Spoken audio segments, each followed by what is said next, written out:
The symbolic hoisting of the rainbow flag, a banner of self-respect within the lesbian, gay, bisexual, and transgender social movement, is the start of a week-long observation of LGBT Pride Month.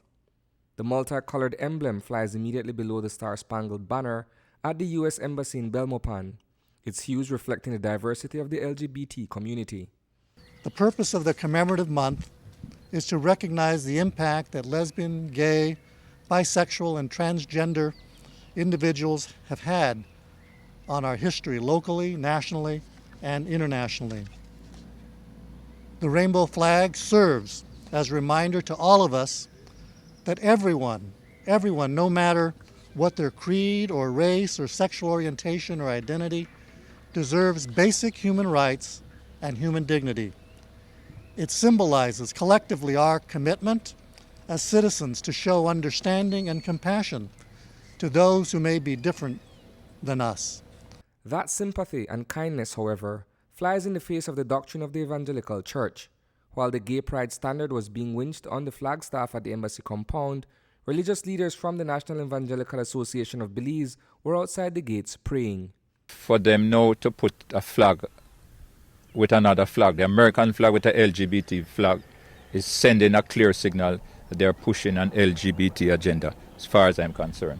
We are concerned about this because LGBT represents a downgrade, a family division, a destruction, and we will see more and more situations like what occurred in America happening around the world. What Pastor Lance Lewis alludes to is the mass murder of 49 club goers and the wounding of 53 others inside a popular gay bar in Orlando, Florida, a little over a week and a half ago.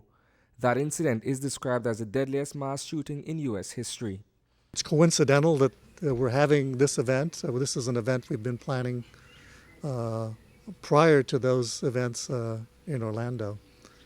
And flag raisings have been done at various embassies throughout the world to symbolize and to recognize the many, many contributions of the LGBT community and the many issues that revolve around stigma and discrimination and hate for people who really, when you think about it, are our friends, our family, our neighbors, our co-workers, people who serve and protect us.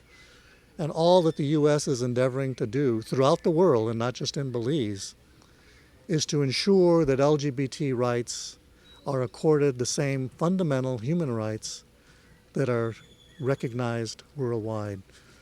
For U.S. Ambassador Carlos Moreno, the purpose is clear, but is the wider Belizean society, including the churches, seeing eye to eye with that objective as far as equal rights are concerned?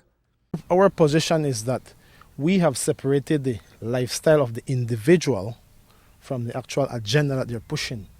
You guys have brought up an interesting term about the rights of those people, which I believe everybody pretty much respect. We all know that we have Section 53 in our laws, and none of these people have been arrested.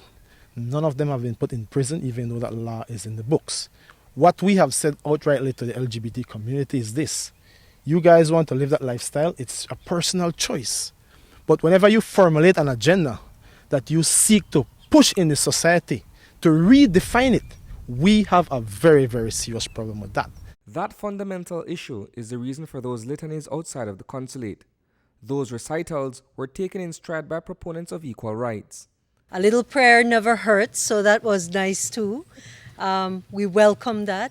Leading the charge for the recognition of LGBT rights in Belize is Special Envoy for Women and Children, Kim Simplice Barrow. She was acknowledged today for her role by the United States Embassy. Here in Belize, we have the honor, we have the pleasure of having the Special Envoy for Women and Children, First Lady Kim Simplice Barrow, who has spoken out candidly and passionately on this issue of LGBT rights. She has spoken out against violence and discrimination against the LGBT community. And Kim, I thank you profoundly for the work you have done. The LGBT community, Pastor Lewis maintains, is a minority in the Belizean society and should not be afforded any different or special rights than heterosexual majority. No, to bring up a group and say that they're a small group and they need to be recognized, I think that is going the wrong way. It's going against the order of nature.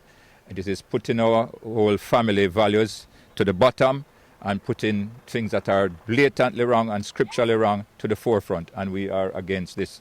So we think that this is a backward step. This is a sad day in Belize, and we are praying that this sad day will change, or that people who have promoted it will face the consequences by Almighty God. Reporting for News 5, I am Isani Cayetano.